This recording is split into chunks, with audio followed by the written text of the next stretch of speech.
Good evening, everyone. Welcome to our online audience this evening. Thanks so much for tuning in. My name is Serena Longo, and on behalf of Harvard Bookstore, I'm very pleased to introduce tonight's talk with Sinan Aral, presenting his new book, The Hype Machine: How Social Media Disrupts Our Elections, Our Economy, and Our Health, and How We Must Adapt. We'll be joined in conversation this evening by Andrew McAfee. Through virtual events like tonight's, Harvard Bookstore continues to bring authors and their work to our community and our new digital community. Find our event schedule at harvard.com/events, where you can also sign up for our email newsletter and shop our shelves from home. This evening's discussion will conclude with some time for your questions. If you have a question for our speakers at any point during the talk this evening, go to the Q&A box to submit. We'll get to as many as time allows. Thanks so much for your questions. And in just a moment, I will post the harvard.com link to purchase the Hype Machine in the chat box. Your purchases and financial contributions make this virtual author series possible, and now more than ever, support the future of a landmark independent bookstore. Thank you for tuning in. We sincerely appreciate your support now and always. And finally, if we do have any tech issues during the event this evening, we'll do our best to resolve them as quickly as possible. Thank you for your patience and understanding. And so now, I'm so pleased to introduce our speakers. Sinan Aral is a scientist, entrepreneur, and investor. He is the David Austin Professor of Management at MIT, Director of the MIT Initiative on the Digital Economy, and a founding partner at Manifest Capital. He currently serves on the advisory board of the Alan Turing Institute, the British National Institute for Data Science in London, and several other organizations. He's joined in conversation this evening by Andrew McAfee, co-founder and co-director of MIT's Initiative on the Digital Economy and a principal research scientist at the MIT Sloan School of Management. They'll be discussing Professor Aral's new book, The Hype Machine: An insider's tour of how social media affects our decision-making process and shapes our world. Author Clint Watts writes, "In a sea of books about social media, this is the one to read. Aral understands the new social age like no one else, and The Hype Machine offers the single best examination of how social media works and how we can make it better." And so now I'm so pleased to turn things over to tonight's speakers. The digital podium is yours, Sinan and Andrew. Serena, thanks very much. And thanks, thank Serena. you all for joining us this evening. As Serena said, I'm Andy McAfee. I'm a longtime colleague of Sinan's. And I've learned that there are three kinds of nonfiction books that I really look forward to. There are ones that are written about incredibly important topics. There are ones that are written by the actual preeminent scholar in a domain, the person who really, really knows their stuff. And there are books written by friends of mine. With The Hype Machine, this is hitting the trifecta because it's all three of those simultaneously. And so I'm thrilled to be able to cross-examine, grill, talk with my colleague and friend Sinan tonight about his fantastic book. Sinan, we got a fairly short time, so we're going to skip the niceties and get right to it, if that's okay with you. Yeah, absolutely. I'm into it. We have an election coming up, you might have heard, in just a while. And a lot of people are kind of interested in the degree of social media meddling, interference in this one, and how it compares to what happened in 2016. Can you shed some light on these topics? Yes, I can. Having done a lot of the original research that went into understanding how misinformation spreads online and so on. And a lot of this is detailed even more so in the book, but just to give you some highlights, and I too am worried. In 2016, Russia spread misinformation to 126 million people on Facebook before the election, 20 million people on Instagram, 10 million tweets to from accounts with about 6 million followers, and they spread about 43 hours of YouTube content. And if you fast forward to 2020, we're not in better shape now than we were then. So Russia has become more sophisticated. They're nudging American citizens rather than impersonating them because of platform policies against inauthentic accounts and inauthentic speech. They've moved their servers to the United States to avoid domestic surveillance because our intelligence community has a harder time surveilling domestically. They've infiltrated Iran's cyber war department, perhaps to launch attacks made to look like they came from Tehran. And they're doing all of this during a global pandemic with civil unrest in the streets that have arisen from the very justifiable social movements around police brutality, but now have resulted in extremism to the point where we just last week had a plot foiled to kidnap the governor of Michigan. And there's a lot of people who blame social media for not only the potential manipulation that's coming from Russia in the election, but also the extremism and polarization that accompany algorithms that are hyping us up, which is why I call this book The Hype Machine.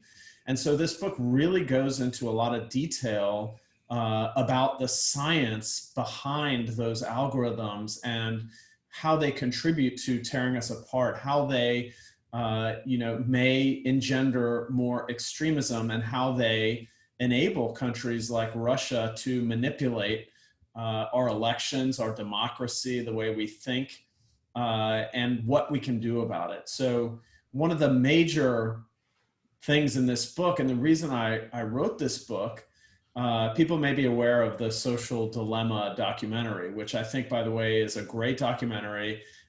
Friends of mine are in it. Highly recommend watching it. But one thing I get when I watch that documentary is that this book, The Hype Machine, takes off where that movie leaves off, because it asks, what do we do? What can we do if we were actually going to roll up our sleeves and do something about the social dilemma? What would we do? Great. And we want to get to exactly that point, but I want to have a couple more questions about the election. You've mentioned Russia a couple times. Is this primarily a Russian interference story? We have other global adversaries. Yeah, so it is true that China and Iran are dipping their toes in the water, but this is much more a Russia story than anything else. I actually think that the China and Iran piece of that narrative is distracting from the main threat, because Russia is really the actor that is most poised and most sophisticated in this particular type of activity. China is also very good at manipulating social media.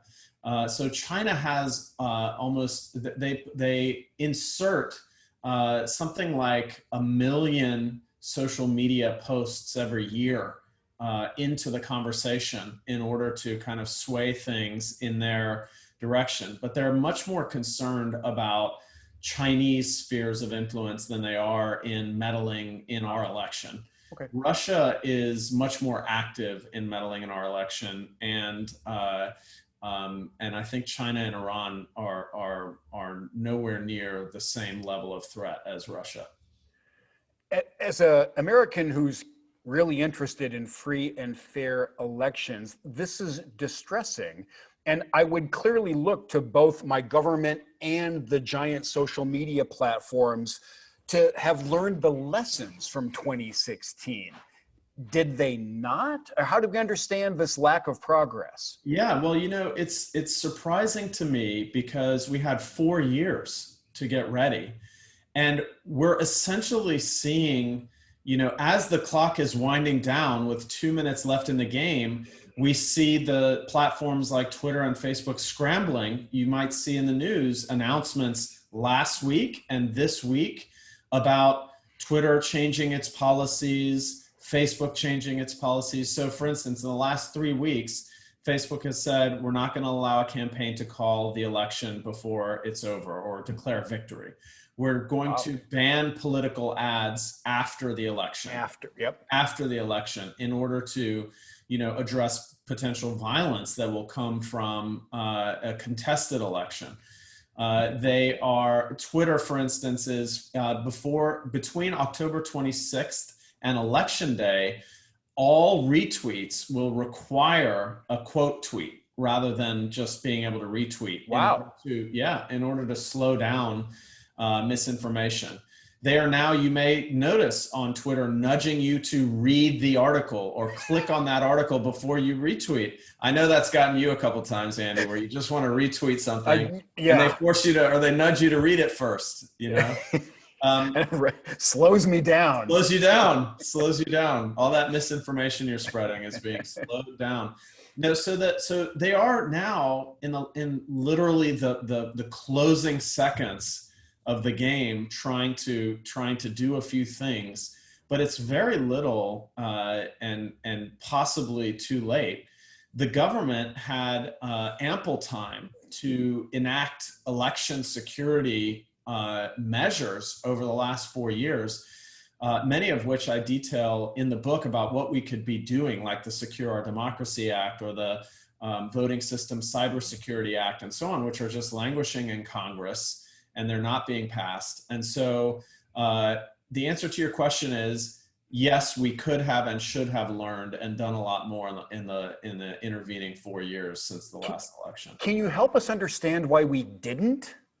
Well, yeah, I mean, I think that everybody sees the political gridlock that has gripped our country. I mean, we have, and by the way, you know, there's a whole chapter called The Wisdom of Crowds in the book, The Wisdom and the Madness of Crowds. And so just to give you a little preview, and it actually has to do with the polarization that we're seeing, is that James Surowiecki wrote this fantastic book in 2004 called The Wisdom of Crowds. I love this book. I've read it numerous times. I think it's fantastic. The only problem with the book is that it was written in the same year Mark Zuckerberg invented Facebook. And The Wisdom of Crowds rests on 3 principles: diversity of opinions, independence of opinions, and equality of opinions. And social media destroys all 3 of those pillars in one fell swoop. And it pushes us towards the madness of crowds. And one of the ways that the madness of crowds unfolds is dramatic polarization and the algorithm sort of pulling us apart. And so I evaluate all of the scientific evidence for whether or not filter bubbles are real, whether echo chambers are real, and whether that causes political polarization in a very sort of rigorous way. And what we see today is we see a very polarized government. You know, we do not see Democrats and Republicans working together to solve mutually important problems. We see stonewalling in every direction. And I think that, you know, part of the reason is not even because, you know, it's a partisan issue.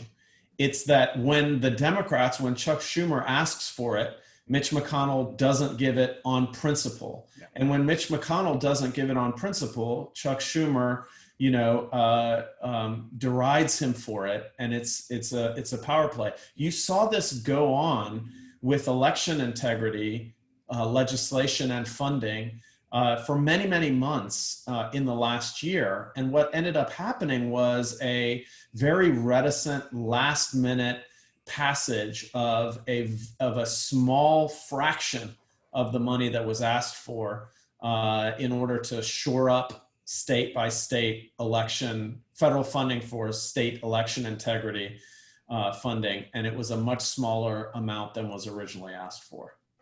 One of the other things we hear about these social media platforms is that they're rewiring our brains. Is that a metaphor? Is that scientifically accurate? What's going on? Well, so this was possibly the most interesting chapter in the book for me to write. And it's chapter 4, and it's called Your Brain on Social Media, which goes through all of the neuroscience evidence about what happens in our brains as we use social media. And it's just absolutely fascinating. I have a 7-year-old son, and so I'm very, very interested to know what happens in his brain, in my brain, in our brains when we're using social media. And some incredibly interesting stories in that chapter. Like, for instance, humans have one of the largest brains relative to body size of any species on the planet, and one of the largest neocortex ratios, the ratio of the neocortex to the rest of the brain of any species on the planet. And one of the leading explanations for why that is the case is called the social brain hypothesis, which basically says that we evolved to process social signals. So humans are what we call fifth order intentional. So if I know that Joe is African, that is first order intentional. If I know that Jim knows, that Sally knows, that Bob knows that Joe is African, that's fifth order intentional. And it was long thought that only human beings were the only species that was fifth order intentional. It may now be that one species of ape may also be fifth order intentional, but it means that we can reason 5 hops away in the social network about, what other people are thinking inside their brains. And so this social brain hypothesis says over millions of years, our brain evolved to process social signals. And when you just think about that for a second, the meteoric rise of social media is no surprise because it's like tossing a lit match into a pool of gasoline. We then invented a technology that delivers trillions of social signals from millions and millions of people in real time to our brains in terms of likes, comments, shares, and other content, as well as what your cousin ate for dinner last night and a picture of it on Instagram in mass scale. So the rise of social media and that, when you put it in that context, is not surprising. And social media was designed for our brains. So Sean Parker told Mike Allen, Sean Parker, one of the co-founders of Facebook, one of the lead investors in Facebook, told Mike Allen in a interview in 2017, yeah, we invented Facebook, we designed it in order to give you that little dopamine hit to keep you coming back for more. So the chapter describes the dopamine reward system that's activated by likes, comments, and shares, and how that combined with a variable reinforcement schedule where we don't know when the next notification is coming from keeps us glued to these devices, hoping that somebody's going to like our content, somebody's going to share it. And when we get those likes, we come back, we want to post more content. And this is all part of the dopamine rewards. And what you're telling us is a little bit of unpredictability actually helps there. Yeah, absolutely. The unpredictability makes us focus, always being passively aware that we might be getting some social feedback that we have evolved to crave and need. Got it. I want to remind our participants that the Q&A window is open. If you've got questions you want to ask Sinan, please let us know. We're going to reserve some time for that at the end.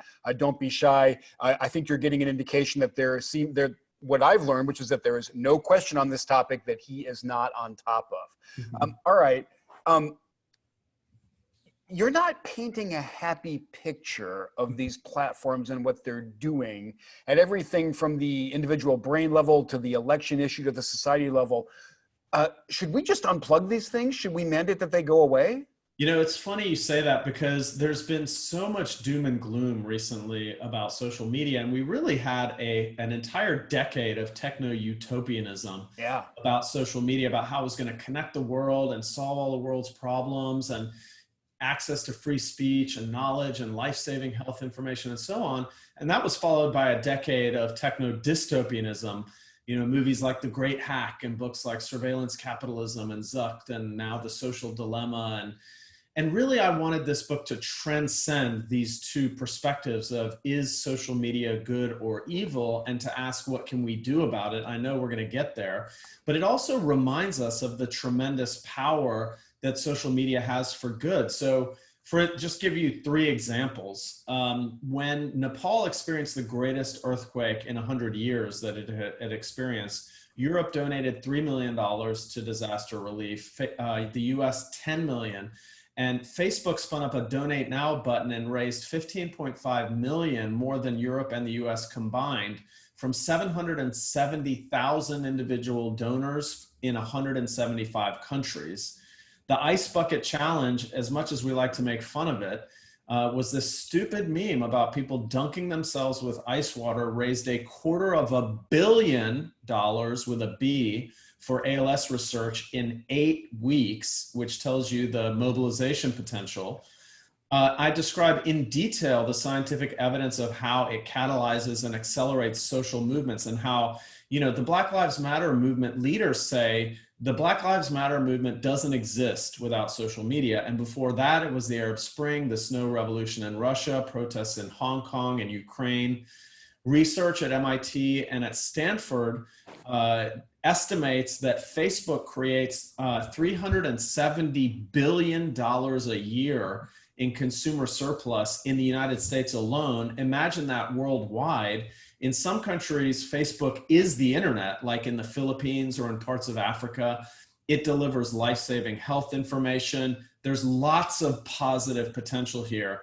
And in fact, there's a theme running through the book about, social media has the potential for tremendous promise. Some of the examples I've given here, but many other examples in the book as well, and the potential for tremendous peril. And this book is about how do we achieve the promise and avoid the peril. And I'll say right now, we're at a crossroads. What we do in the next 18 to 24 months in terms of social media is going to make a big difference, whether we choose the path, say, of truth or we choose the path of falsity, where we choose the path of free speech or hate speech, or privacy on one hand and security on the other hand, or meaningful human connection on one hand, or dramatic polarization on the other. And so right now is an important moment for understanding and knowing what we can do with social media. But if I'm hearing you right, you would not advocate making this category of platform vanish from the face of the earth. Oh, no, definitely not. I mean, I think that social media, if you think about it at its core, and you put aside the dramatic peril that has been highlighted in the last couple of years, it is really an astonishing technology that enables tremendous human coordination, cooperation, mobilization, creativity, economic activity, delivery of life-saving health information. Organ donations are up by like thousands and thousands of %. People find their lost kids through Facebook. It helped control the Ebola crisis. It works as a influenza detector. There are so many different things that we can use this technology for to harness it for good. We are not doing that right now. Like any technology, it can be used for good or evil. This book is about how do we harness it for good rather than throwing the baby out with the bathwater. Okay, great. We're not going to make these things vanish from the face of the earth, but there's another solution that we're hearing a lot about these days, which is kind of let's start over. In other words, let's break up the current generation of these platforms and let another round of things happen. The House just published a report last week that kind of looked like it was coming down on the side of antitrust action against these platforms. Is that the right answer? Right. So that's a very good question. I was proud of it. Thank you. Yeah. So such an important, timely moment to be talking about this with the House report coming out.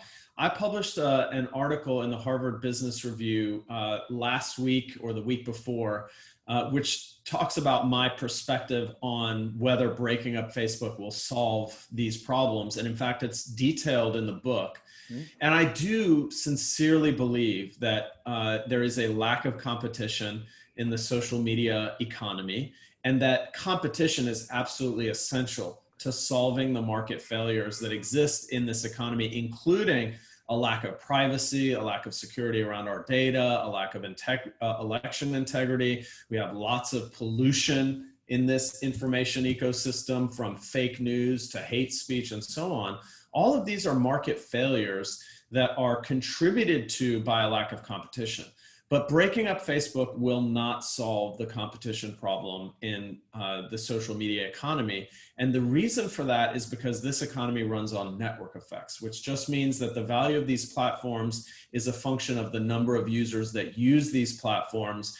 And anybody who's a student of economics and network effects knows that economies that run on network effects tend towards market concentration. The rich get richer, the winners tend to become concentrated.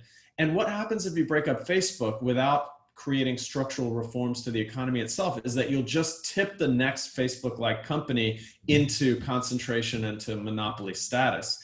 And so we need structural reforms that ensure competition. That's interoperability, data portability, social network portability. The analogy is very similar to taking your cell phone number with you when you switch carriers. So if you remember when you went from Verizon to Sprint, you weren't able to take your cell phone number in the past, then we made that law.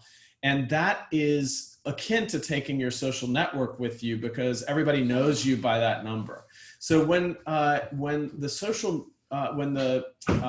smartphone or cell phone operators were forced into interoperability, it actually reduced market concentration and increased consumer surplus and was a sustainable solution to competition. And in fact, we did the same thing in instant messaging. We forced AOL Instant Messenger AIM to be interoperable with MSN Messenger and Yahoo Messenger. It went from 65% market concentration in 1 year to 59% the next year. And it went to 50% 3 years after that. And then it ceded the entire market to the next generation of messenger products. We need interoperability. We need data and social network portability. Without it, breaking up Facebook is not a panacea. It doesn't solve any of those market failures. By the way, I think it would actually harm things more because all of the value created by these networks is through the networking. When you break up those networks, you destroy a lot of that network value unless you make those disparate parts interoperable so I can connect across those broken bridges. And that's what interoperability legislation would do. If you break up Facebook into many small pieces or all of the social media platforms into small pieces, you'll just have more pieces to legislate privacy with, to legislate election integrity with, and so on. What we need to create competition through interoperability and data and social network portability. And then we need to legislatively address each of the market failures we have in turn: privacy, fake news, election integrity, free speech versus hate speech, which is all about the Communications Decency Act of 1996 and so on. And that is really the solution. By the way, there is a bill pending before Congress called the Access Act, which would force social networks greater than 100 million users to become interoperable. It's just not being passed.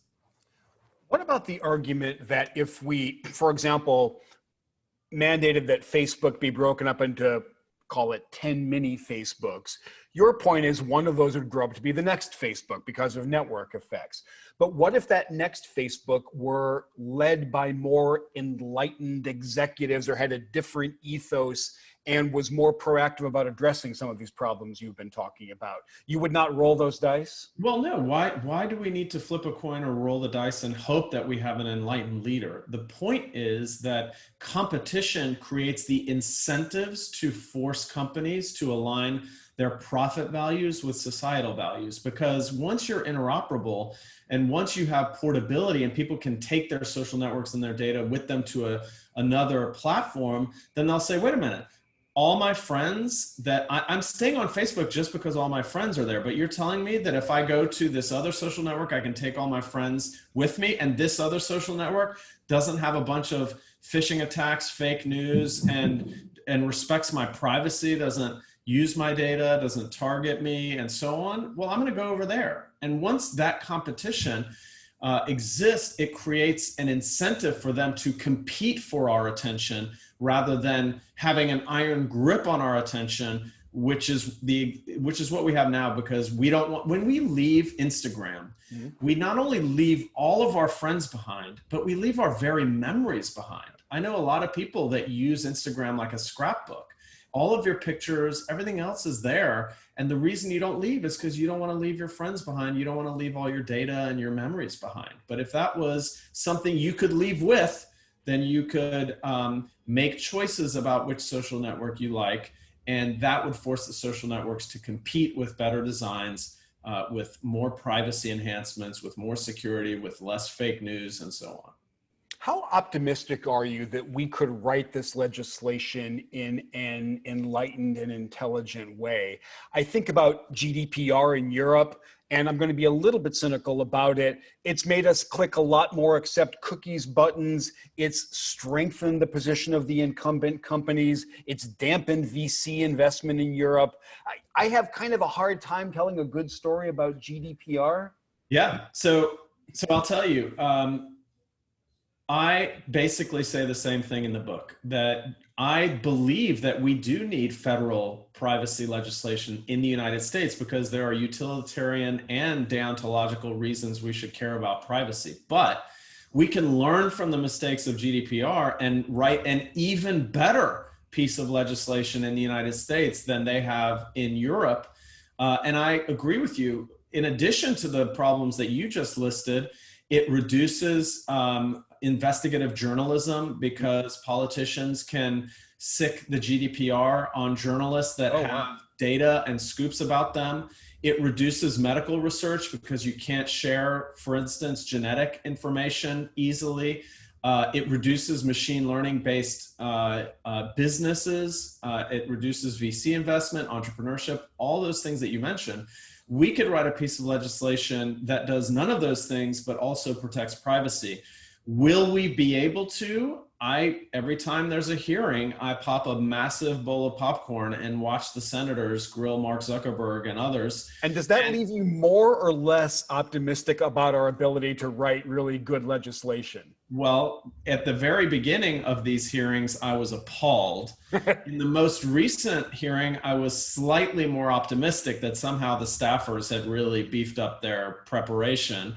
But it's still not a great thing to watch. What I call for in the book is a national commission on democracy and technology, which would be populated with experts and industry leaders and activists and scientists and journalists and people who know this stuff backwards and forwards to guide our policymakers towards the best pieces of legislation, exactly how to write them. I want to throw this open to questions from the audience in just a couple more minutes. And we've got some great ones coming in. So please, everybody, if you've got a question for Sinan, now would be a great time to get it up in the Q&A window. Sinan, the last question I want to ask you before we turn it over to some of these great ones from our participants is, how did you decide to write a book? You've been cranking out papers at a ridiculous clip, having a great impact that way. And I'm thrilled you did this, but I'm interested in the decision. Yeah, so I started researching social networks 20 years ago, 4 years before Mark Zuckerberg invented Facebook. And I've been researching it ever since. And it took me 4.5 years to write this book. And I really felt like, was it worth it? Well, yeah. It's a long slog. I have to tell you, I learned so much by writing the book. It really helped me understand all of the science that exists out there. And I was already pretty well steeped, as you know, in this area, having written many, many papers in Science and Nature and so on about social networks and social media, about Facebook and WeChat and Snapchat and, all of the major social network platforms. But it forced me to really think through the logic of all of the different lines of argument in terms of privacy, in terms of election integrity and free speech and how the algorithms work under the hood and so on. But the neuroscience of it, I had a Sherpa in Emily Falk, who's a neuroscientist at the University of Pennsylvania and a friend of mine.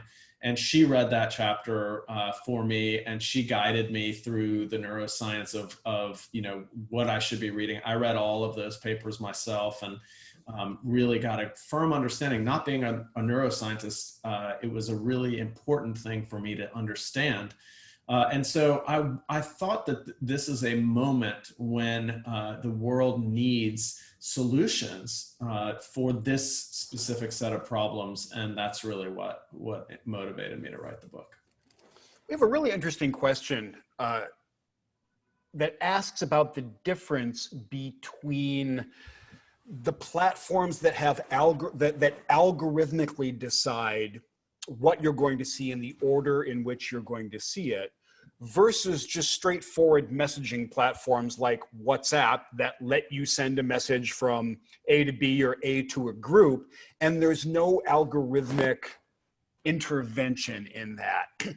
That latter category, those just straightforward messaging platforms, they've also been caught up in just about all the kinds of bad acting and hype that we've been talking about, but they don't seem to have that algorithmic incentive or engine in the background. Are these really two separate beasts?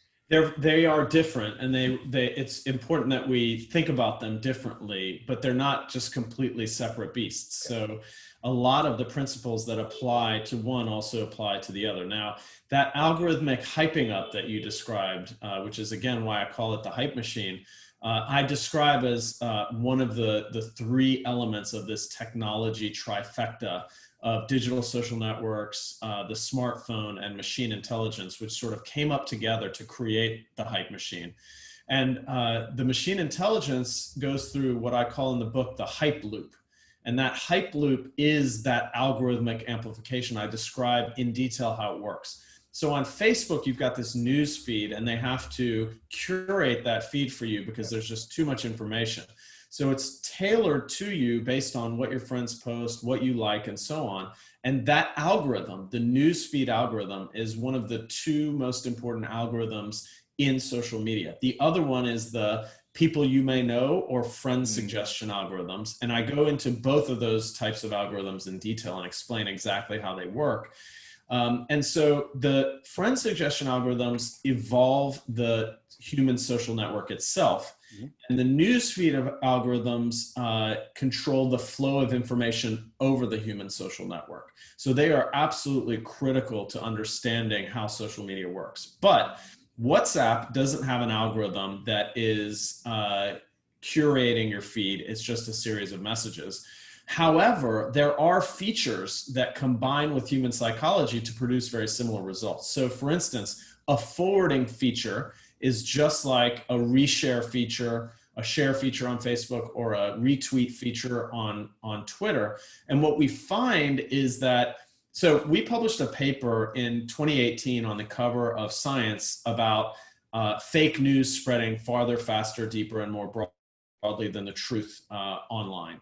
And in fact, you'll see this quoted everywhere. Sacha Baron Cohen quoted it in his remarks to the Anti-Defamation League. The Social Dilemma movie quotes this, and many other people have quoted it. And really, we studied all of the true and false news that spread on Twitter over 10 years to come up with this realization that false news travels farther, faster, deeper, more broadly than the truth in every category of information. Why is that? It's because of something we call the novelty hypothesis. False news is shocking, surprising, salacious, anger-inducing, blood-boiling, and human beings are susceptible cognitively to that kind of material. Our attention is drawn to it, and we tend to share it more often. In fact, 70% more often than the truth. When you have a reshare feature on WhatsApp where you can push forward to your other WhatsApp friends any information, and you combine that with human psychology, misinformation is going to spread rapidly on WhatsApp just as it does on Facebook, and without the help of any algorithm. So WhatsApp actually capped the number of reshares at 5, and then brought that down to 1 in order to reduce the speed with which fake news travels and to allow the truth to catch up to fake news. In this way, you have to understand these encrypted messaging algorithms just as you have to understand the ones that operate with the newsfeed algorithms. They're part of the same social media ecosystem, but they're different from each other in important ways. That doesn't mean that the messaging ones are immune to the problems that we have with the ones that have algorithms. Am I hearing you right that you support those moves that WhatsApp made? Yeah, absolutely. I think that you're actually seeing that now on Twitter ahead of the election in just trying to, by the way, there's, as I'm the director of the MIT Initiative on the Digital Economy, you're the co-director. And as we both know, there's a ton of research happening at the MIT IDE on fake news, one of the biggest recent studies was done by our friend and colleague Dave Rand and some of his collaborators in an experiment which showed that if you nudge people to be more reflective, they're less likely to share or believe in fake news. And so this kind of like forcing people to slow down and think, getting them to switch between their type 1 or system 1 thinking and their system 2 thinking, in Danny Kahneman's terms, just to be critical and be reflective really does reduce the sharing and belief in false news. And so I think that slowing down of the entire speed of information travel in this ecosystem is important. Build on that a little bit, because one of the other questions that we have here is, what can we do as individuals to avoid misinformation and other bad parts of social platforms? One great piece of advice you've given me in the past is just take a beat, which is what you were just saying. Yeah. What else is on that list? Yeah, absolutely. I think this is so important because since the platforms have kind of done too little too late, since we have no federal legislation, it sort of is up to us in the next 3 to 4 weeks to defend our democracy.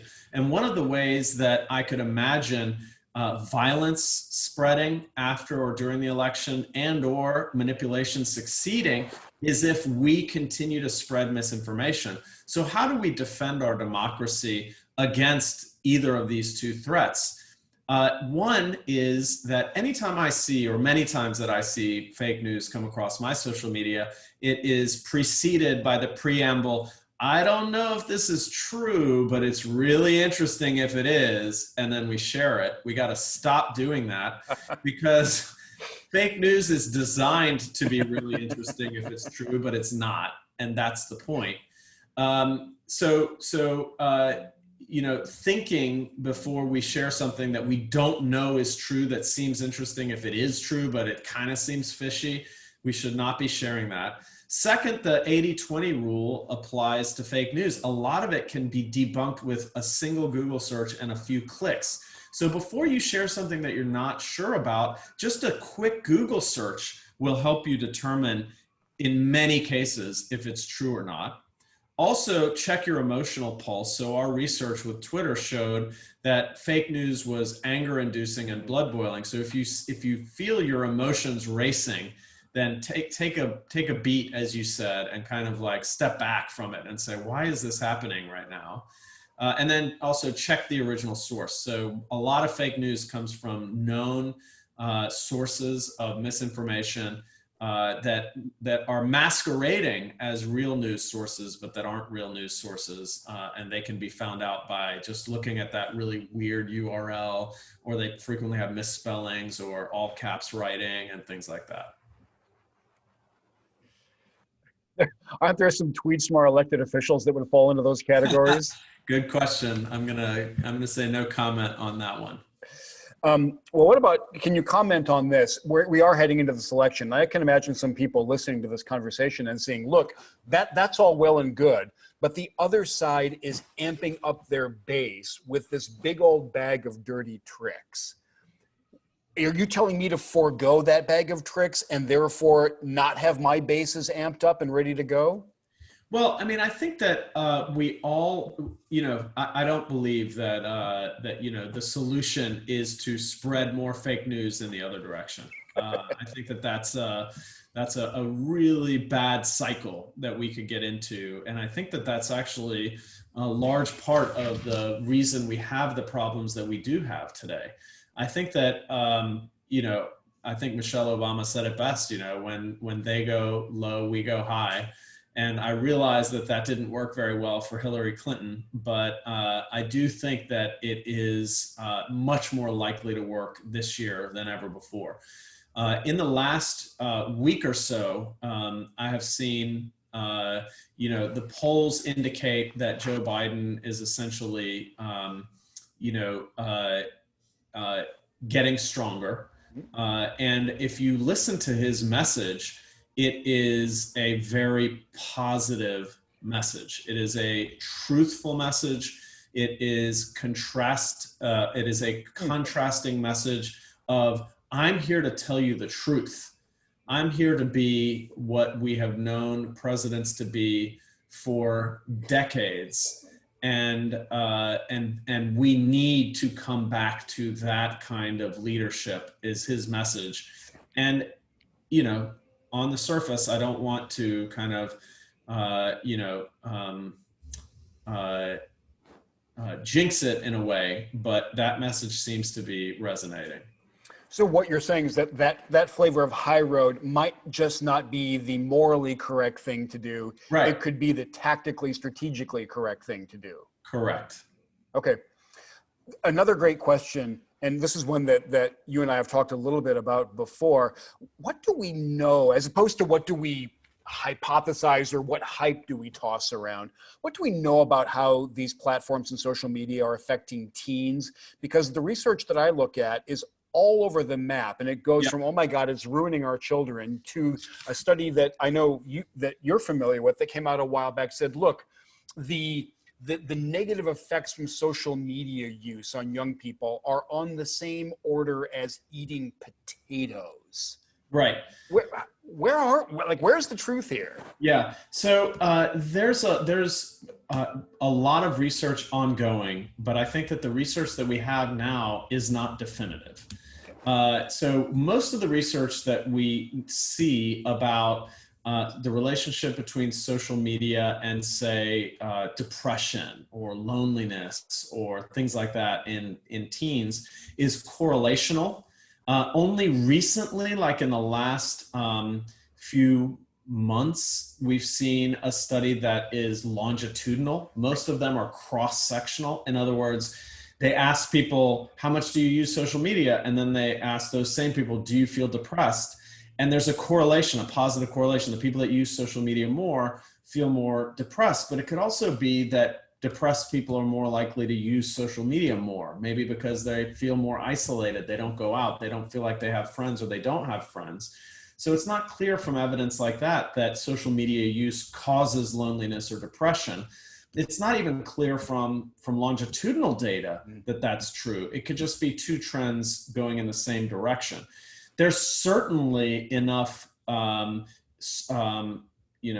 circumstantial evidence that we need to investigate that relationship more, but I don't think we have very much definitive evidence. We do have a couple of really interesting experimental studies that are troubling. So one that I detail in the book is about the turning off or turning down of the response inhibition network. So an experiment at UCLA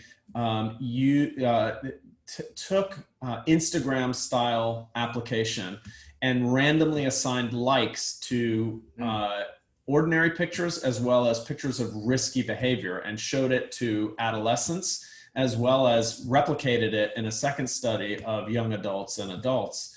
And what they found was that when a post or a picture that depicted risky behavior like taking drugs or drinking alcohol was accompanied with more randomly assigned likes, it turned down or turned off our kids' response inhibition networks, those parts of the brain that tell us, maybe this isn't a great idea, of this something to do.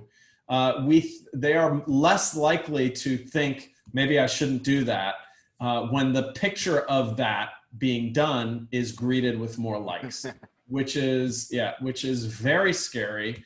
And makes me think a lot about how likes and what gets liked. And you could probably safely extrapolate that to other things, like our daughter's image of self and what needs to be done in order to get more likes in terms of how we look online, for instance, about what types of things are praised by our social circle online. Are we praised when we post pictures as kids of ourselves reading books or doing our homework, or are we praised when we post pictures of other things? And so a lot of that is definitely troubling. And I'll just kind of say that we need a lot more research. You wouldn't unplug Facebook at this point. Would you deactivate the like button? So I actually talk about the like button in the book a lot, which is to say, how did we end up with a like button? I get the purpose of the like button. The like button helps Facebook understand what you like, so Facebook can give you more of what you like. And it helps Facebook keep score about what content engages people the most. But how did we end up with a society that only values popularity? Essentially, we're saying we like that, and the person or content that gets pointed to the most as more people saying we like that gets elevated in our society. And so it's really a popularity contest with a like button. But the question I ask in the book, and I kind of allow myself to imagine a world in which we didn't have a like button, but had other kinds of buttons, like, for instance, a truth button, or a this taught me something button, or a wholesomeness button. And what would our society be like if we rewarded truth, wholesomeness, and things that taught us things rather than popularity contests? Where would we end up? And by the way, our norm development in how we use these technologies shapes how they're used. Remember, there was a retweet button, and then we as a people adopted the norm that retweet does not equal endorsement. That is a perfect example of human beings adopting and then repurposing a technology to say, no, no, no, no, no. We don't mean retweet as an endorsement. We actually are saying explicitly retweet does not mean endorsement. I could imagine us adopting these technologies differently and designing these technologies differently to elevate something besides popularity, like wholesomeness, education, truth, and so on. How would you grade social media and its handling of the COVID pandemic? Well, so interestingly, I talk at length, right? So the subtitle of the book is How Social Media Disrupts Our Elections, Our Economy, and Our Health. And the impact of social media on public health is extremely important. And I go through in great detail about that, which is, COVID is, first of all, when COVID hit, we were forced off the streets and online. And all of these social media platforms started breaking records, right? Every single one of them started breaking records. Mark Zuckerberg was quoted as saying, we're just trying to keep the lights on over here. Many digital Luddites that had never used social media are now on it, and many of them will stay on it. So it's certainly exaggerated the use of social media. Lots of misinformation spread about COVID online, including fake cures that killed a few people, harmed a lot of other people, geopolitical hoaxes about where the virus originated. Was it manufactured by the US military? Was it manufactured in a lab in China? But much more troubling to me at the IDE, as you know, we're running the largest global survey of COVID behaviors, norms, and perceptions in collaboration with Facebook and the World Health Organization. One of the things we're tracking there is vaccine confidence. And what we're seeing is that information spreading on social media tracks with how many people say they are confident in a vaccine, they will take a vaccine. That number goes down as misinformation about COVID spreads. When Russia announced its Sputnik vaccine confidence tanked. And so when people don't know what they're going to be getting, they become less confident. And actually, when we're less confident about a vaccine, we're less likely to be able to get out of this pandemic. And by the way, the book also goes into detail and says COVID, before COVID, there was the measles outbreak of 2019, right? Measles is way more contagious and incredibly deadly disease. And it was eradicated in the US in 2010. In 2000, I mean. And in 2010, there were only 63 cases of measles. In 2019, there were 1,250 in just the first 6 months of the US. And they were concentrated in counties like Rockland County, New York, and Clark County, Washington. And if you look at the Facebook anti-vaccine ad buys, as I did, you notice that they're also targeted at communities like Rockland County, New York, and Clark County, Washington. It's no surprise that misinformation is related to many decisions we make. What to buy, who to vote for, who to date, and yes, whether we should vaccinate our kids. By the way, dating was another super fascinating part of this for me. I only realized in writing the book that the algorithms on social dating sites that determine our matches, our mates, that algorithmic matching surpassed traditional human methods of finding partners in 2013, 7 years ago, which is really shocking, because the question in my mind was, what is this going to do to the gene pool? How are those matches different than the matches that we were creating when we were doing it ourselves? And what does this mean for human evolution? Just super fascinating questions. Talk about a long-term research project, right? Yeah. We are just about out of time. I want to thank you. Every time we talk about this, I learn more. The book is out. It's doing great. I want to encourage everybody to buy it, read it, share it. It will make you a smarter person. And if it encourages you to do things like take a beat and support portability legislation, it will make you a better person as well. Sinan, thank you. Thanks everybody for coming. I really appreciate it. Thanks, Andy. Thank you both so much. That was really great. And thanks so much to all of our viewers for tuning in this evening. You can purchase our feature book tonight from Harvard Bookstore via the link in the chat that I've posted, or simply head to harvard.com and search for The Hype Machine. Again, thanks so much. And on behalf of Harvard Bookstore here in Cambridge, Massachusetts, have a good evening, keep reading, and stay well. Good night. Thanks, everyone. Appreciate you. Good night, all. Thanks a lot. Bye. Bye.